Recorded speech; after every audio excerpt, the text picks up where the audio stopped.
3800. No, that's not a secret code, it's meters. 3,800 of them. That's over 2 miles of frozen Ukrainian steppe between one man and his target. The bullet hung in the air for 10 full seconds, longer than most TikToks. When it finally landed, it didn't just hit. It slammed the record book shut on every sniper who came before. Tonight, we're reverse engineering the impossible shot. Let's be honest, most of us can't even throw a stone 30 meters, much less hit something smaller than a barn. But in November 2023, a 58-year-old former businessman, Vyacheslav Kowalski, pulled a trigger and in that instant outmaneuvered every military sniper program on the planet. No fancy drones, no airstrike, just one finger and one Ukrainian rifle. The horizon's lord. Stick with us. By the end, you'll understand exactly how he conquered wind, bullet drop, spin drift, the Earth's rotation, and maybe the toughest variable of all, waiting motionless for hours in -10-degree weather. Picture this, an open field east of the Dnipro River. It's mid-morning, and the frost has turned the stubble into a wicked shimmering razor wire. Kowalski's spotter whispers, 2 soldiers, 3,800, grid 37. The front lines here are a chaotic mess. Tree lines are absolute death traps, so infantry often risk the open, banking on sheer distance for safety. One Russian soldier stops to light a cigarette, his buddy lifts binoculars, both utterly oblivious they're already 10 seconds from impact. At this extreme range, the Earth's own curvature hides a full 6 meters of ground, making the target appear to float on a mirage. Ukrainian intelligence really wanted prisoners, but command authorized this shot for morale. It was a chance to prove to every platoon that Russian safe zones simply don't exist anymore. Kowalski and his spotter had crawled into a shallow irrigation ditch the night before, covering themselves with reed mats and snow. By dawn, their body temperatures perfectly matched the ambient air. No telltale IR glow, no puff of exhaled breath to give them away. They'd been still so long, mice were using the rifle barrel as a little bridge. Kowalski's pulse? A steady 42 beats per minute. He timed his respiratory pause with the slight outbound breeze that reliably rose every 7 minutes. Today, that rhythm was about to make history. You know, at 300 meters, your average hunting round drops about a foot. At 3,800 meters, it plunges a staggering 118 feet. The bullet doesn't just fly in a graceful arc, it plummets like a stone tossed off a cliff, all while spinning furiously like an Olympic discus. And wind? It's not just a single number you plug in. It's 3 distinct layers, each moving in its own direction. Gusts mid-range can shove that projectile 2 meters left, then a 12 kph valley draft might nudge it another meter right, and the jet stream way up high can bend its trajectory 8 more. Gravity, drag, and the Coriolis effect, that is the Earth rotating under the bullet. These errors don't just add up, they multiply. Miss your wind call by a single mile per hour, and you're 3 meters off target by the time the bullet arrives. That's why, beyond 2,000 meters, most armies label these shots area fire, not precision. Kowalski's mission was to shrink all those compounding errors down to the width of a man's chest. The Volodar Obryu, or Horizon's Lord, is a beast. It weighs 33 pounds and stretches 2 full meters, basically a shoulder-fired telephone pole. It's built around the 12.7 or 114mm cartridge, a Soviet-era heavy machine gun round neck down to accept a custom 12.7mm tungsten cord projectile. We're talking muzzle velocity of 1,150 meters per second, Mach 3. Its 200mm barrel is fluted like a stretched accordion, designed to rapidly dissipate heat. A massive 3-chamber muzzle brake kicks gases sideways, so the recoil feels more like a 12-gauge shotgun than a howitzer. Perched on top is a 40x56mm Hungarian optical rangefinder, constantly feeding data into a Ukrainian ballistic computer. This brainy piece of kit compensates for everything: spin drift, elevation, even latitude-specific Coriolis effects. The bipod is rigidly fixed to a carbon fiber monopod, ensuring the whole system recoils straight back, perfectly preserving the point of aim. This isn't a sniper rifle in the traditional sense. It's an anti-material platform, effectively firing a scaled-down artillery shell.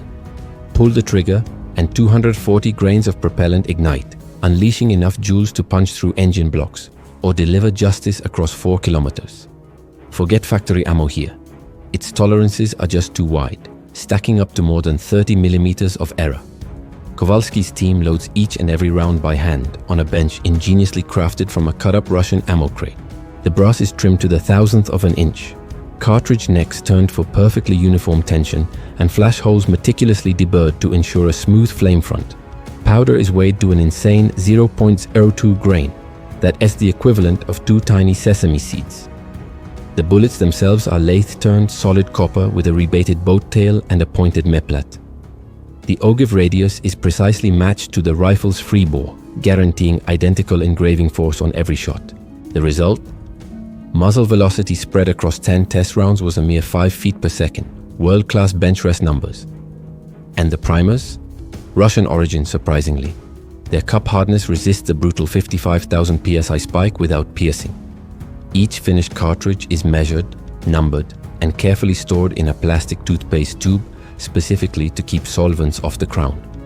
This incredible human touch transforms ordinary factory slugs into sub-MOA match kings, capable of staying supersonic past 3,000 meters, still spinning fast enough to cut paper at Mach 1.2.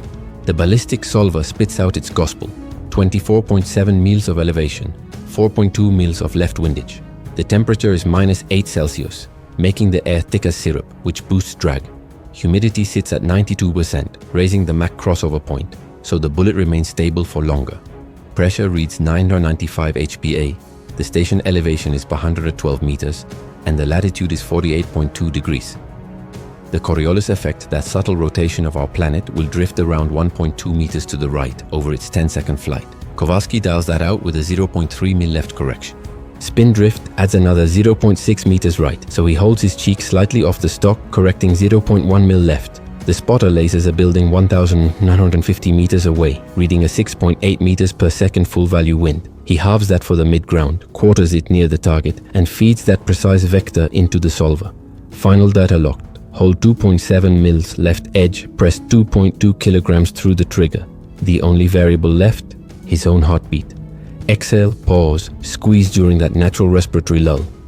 This is where science meets meditation. The shot cracks like a slab of ice breaking. Muzzle flash blooms in the scope, a brief white sheet. The rifle slides rearward about 40 millimeters. Kowalski rides the recoil, his eye never leaving the scope, reacquiring the side picture instantly. Downrange, the bullet climbs high above the line of sight, peaking at a dizzying 170 meters in height, before beginning its steep, mortar-like descent. It passes transonic at 100 meters out, a point where most projectiles tumble violently. But the custom bullet's gyroscopic stability of 1.9 keeps it flying perfectly point forward. 10 seconds. That's an eternity in combat.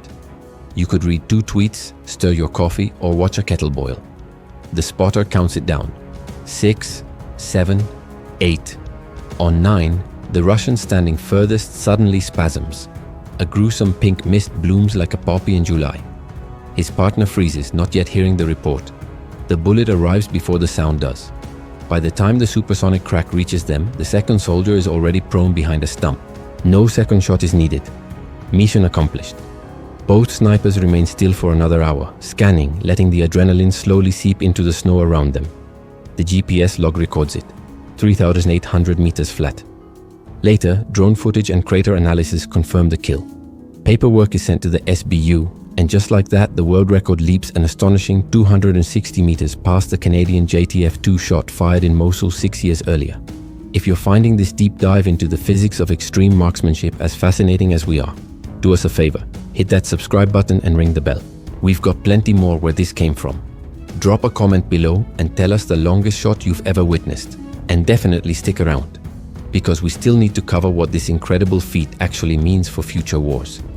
Vyacheslav Kowalski wasn't forged in some elite Spetsnaz academy. Before 2022, he was selling agricultural drones, understanding circuit boards far better than calibers. When the invasion hit, he volunteered, telling reporters, "Someone must keep the sky friendly." He started with the Dragunov, shooting 400-meter groups, then 800-meter groups, and then he began asking why Ukraine couldn't hit further. At 58 years old, with 2015 eyesight and the blood pressure of a 30-year-old runner, he's a true anomaly, the kind of man who practices breath control while queuing for bread. His wife sends him 6.5mm bullets in candy boxes, and his spotter, callsign Raven, is a former physics teacher. Together, they transformed a hobby into high-value interdiction. This world record doesn't just belong to the rifle, the math, or the ammo. It truly belongs to patience.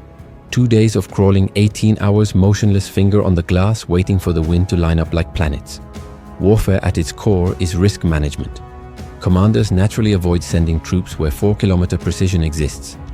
Now Russia has to stage their forces even deeper, lengthening supply lines that are already hemorrhaging under HIMARS strikes. NATO planners are undoubtedly taking notes. A $3 hand-loaded cartridge can now neutralize a $3 million air defense radar, provided the sniper has accurate grid coordinates. Counter-sniper doctrine will inevitably evolve.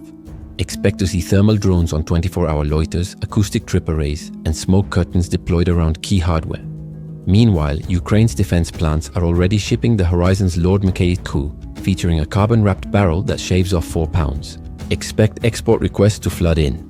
African and Middle Eastern states love cheap, non-attributable standoff weapons. Commercial satellite tasking will also skyrocket. If a farmer-turned-sniper can reach 3.8 kilometers, intelligence services will demand daily imagery to spot any new fresh hides popping up. In short, distance just became a weapon system, not a safety buffer.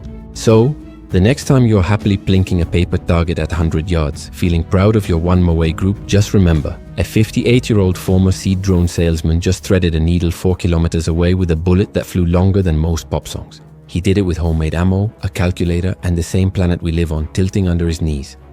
The record will fall again, technology guarantees that, but for now, every sniper on Earth measures their misses against 3,800 meters. If this story blew your mind, share it with a friend who still thinks long range is just a 9-iron. Drop your thoughts below. How far do you think the record will reach before 2030? And if you want more videos decoding the bleeding edge of military tech, subscribe. We've got plenty of impossible shots lined up. Until then, keep your powder dry and your math colder than a Ukrainian winter.